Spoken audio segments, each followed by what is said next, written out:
Hello मित्र और विद्यार्थी, हम आपको ऐतिहासिक अनुसंधान व तिथि निर्धारण के बारे में बताएंगे। यह टॉपिक जो है इतिहास के अंतर्गत आता है। ऐतिहासिक अनुसंधान इसके अंतर्गत समन्वेषण और उत्खनन को रखा गया है। समन्वेषण और उत्खनन को रखा गया है। और उत्खनन जो है विस्तर विन्यास के सिद्धांत पर जो है कार्य करता है। उत्खनन स्तरीय विन्यास जो है ये जो है दो तरीके का होता है: जलीय क्षेत्र या नदीय क्षेत्र का स्तरीय विन्यास और स्थलीय क्षेत्र का स्तरीय विन्यास। ये मैं आपको बताता हूँ। ऐतिहासिक अनुसंधान व तिथि निर्धारण।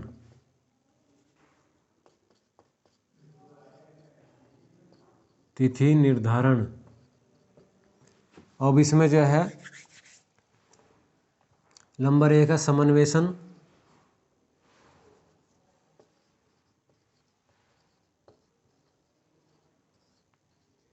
नंबर 2 है उत्खनन। उत्खनन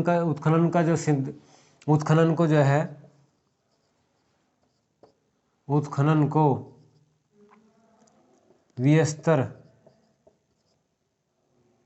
विस्तर विन्यास के सिद्धांत में रखा गया है। ये ध्यान करना है आपको। स्तरीय विन्यास दो तरीके का होता है। स्तरीय विन्यास दो तरीके का होता है, ये ध्यान करना है। नंबर 1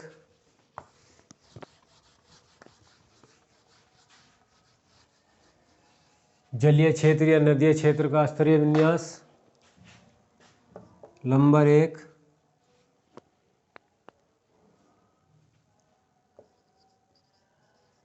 जलीय क्षेत्र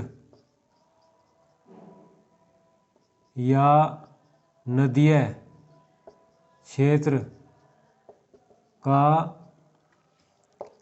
स्तरीय विन्यास। दूसरा है स्थल क्षेत्र का स्तरीय विन्यास।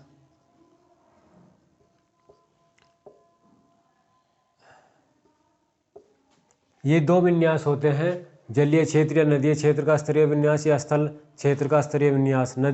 जो जलीय क्षेत्र का विन्यास है, इसमें जब खुदाई होती है तो सबसे पहली वस्तु प्राप्त होगी या सबसे पहली बस्ती जो प्राप्त होगी सबसे प्राचीन होगी, और सबसे बाद की वस्तु जो है सबसे नवीन होगी।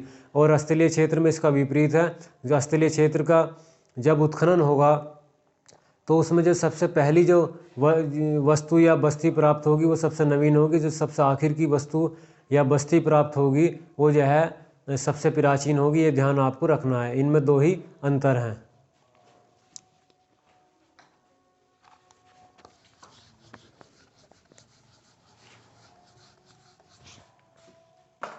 नंबर 1 जलीय या नदीय क्षेत्र में नदीय क्षेत्र के उत्खनन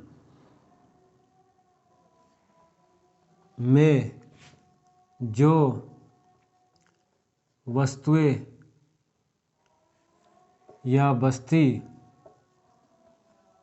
प्राप्त होती है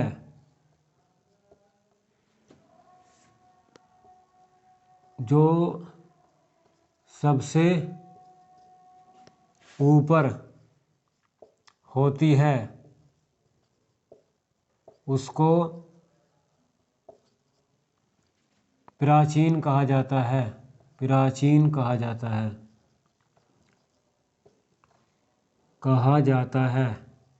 यानी का प्राचीन बस्ती या प्राचीन वस्तु। उसके बाद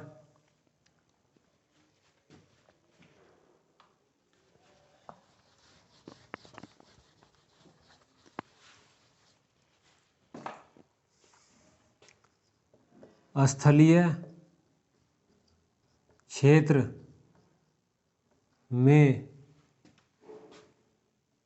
जो वस्तु या बस्ती प्राप्त होती है उसको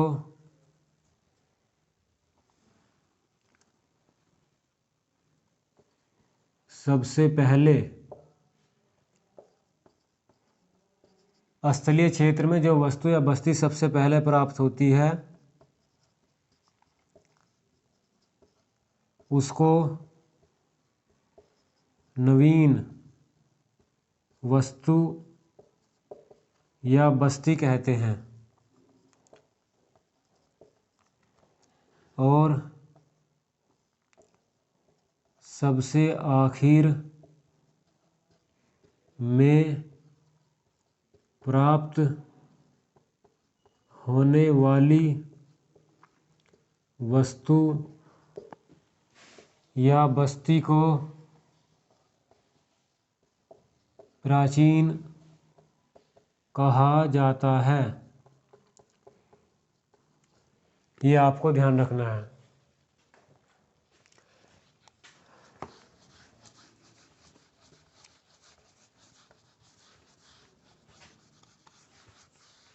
और समन्वेषण के बारे में आपको बताता हूँ। देखिए समन्वेषण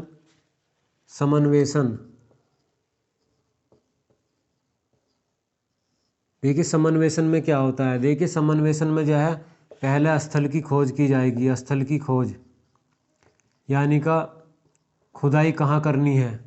दूसरा है साक्ष्यों की तलाश करनी है, साक्ष्यों की कि वहाँ से क्या क्या मिला, साक्ष्यों की तलाश। दूसरा स्थल का मानचित्र बनाना, स्थल का मानचित्र तैयार करना। उसके जो अंतर्गत है बस्ती, भवन, सड़क, नालियाँ, नगर नियोजन को रखते हैं। नगर नियोजन आदि को रखते हैं। ये ध्यान करना है आपको, ये है। इसके बाद मैं आपको बताता हूँ स्थल की खोज, साक्ष्यों की तलाश, स्थल का मानचित्र तैयार करना, उसके अंतर्गत बस्ती, भवन, सड़क, नालियाँ और नगर नियोजन आदि को रखते हैं। इसके बाद है उत्खनन की विधि। उत्खनन की दो विधियां हैं, ये आपको ध्यान करना है। उत्खनन की जो है दो विधियां हैं। नंबर एक है लंबवत उत्खनन। उत्खनन की दो विधियां हैं।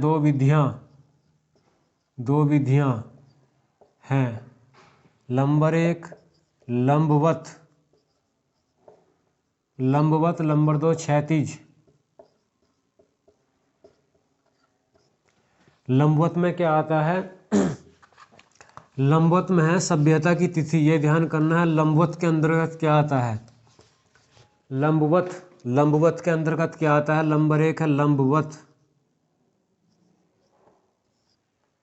लंबवत। इसके अंतर्गत क्या आता है? सभ्यता की तिथि व सभ्यता के प्रकार। सभ्यता की तिथि आती है व सभ्यता के प्रकार आते हैं लंबवत के अंतर्गत। और इसी वजह से व्हीलर ने जो है इसको जो है समय मापक, तिथि मापक,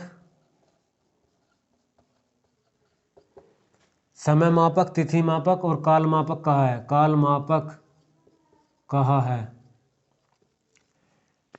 काल मापक जो है कहा है,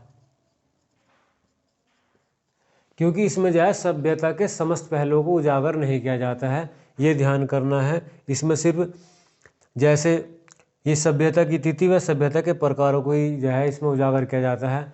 जैसे सभ्यताओं के समस्त पहलू हैं, जैसे वहाँ का समाज कैसा था, वहाँ की अर्थव्यवस्था कैसी थी, बस्ती और भवन निर्माण, ये इस तरीके के वहाँ जो है कोई जानकारी हमें प्राप्त, बस्ती भवन निर्माण, बस्ती हो गया, भवन होगी, सड़क नालियाँ, नगर नियोजन, इनके बारे में कुछ पता नहीं।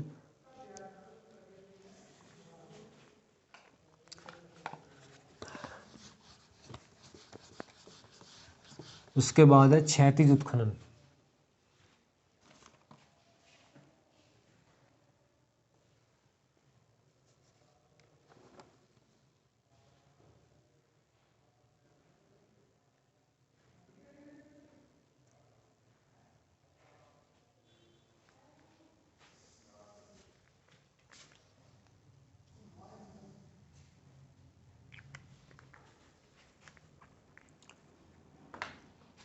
अब आता है दूसरे नंबर पर क्षैतिज उत्खनन। क्षैतिज उत्खनन, इसके अंतर्गत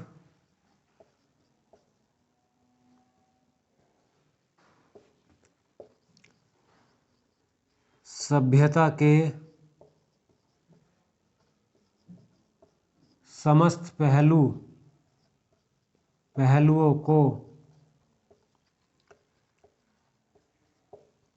उजागर किया जाता है।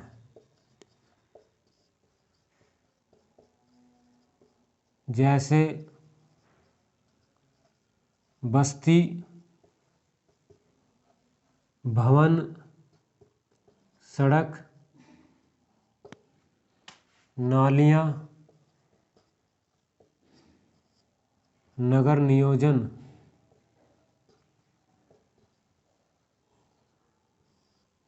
आदि।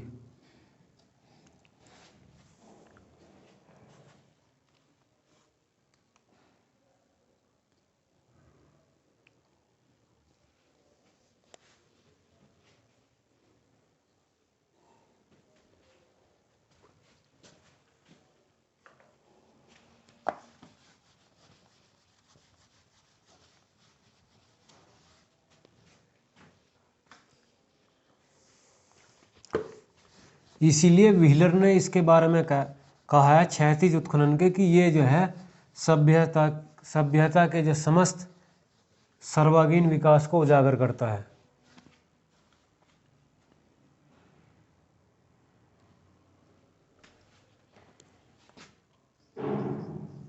व्हीलर ने इसके बारे में कहा है क्षैतिज उत्खनन के कि सभ्यता का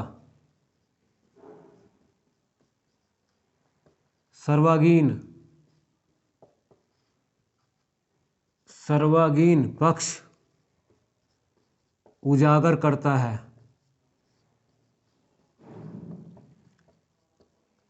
कौन करता है उजागर? क्षैतिज उत्खनन। तो ये जो थी ऐतिहासिक अनुसंधान के बारे में जो है ये मेरा टॉपिक था। और मैं प्रोटो ऑस्ट्रेलाइड के बारे में आपको बताता हूँ कि जहाँ हमने जो है भाषाविद के आधार पर जो है भारतीय नरजातीय तत्वों को जो है, या ये कहिए भाषाओं के आधार पर भारतीय नरजातीय तत्वों को जो है 4 भागों में बांटा। उसमें जो है एक है चीनी तिब्बती भाषा, चीनी तिब्बती भाषा यानी कि मंगोलाइड को रखा गया है। और आस्ट्रिक समूह प्रोटो ऑस्ट्रेलाइड को रखा गया है। और जो है द्रविड़ समूह है, द्रविड़ समूह में जो है मेडिटेरियन भूमध्य सागरीय को रखा गया है। और इंडो यूरोपीय उसमें काकेससी और नार्डिक को रखा गया है।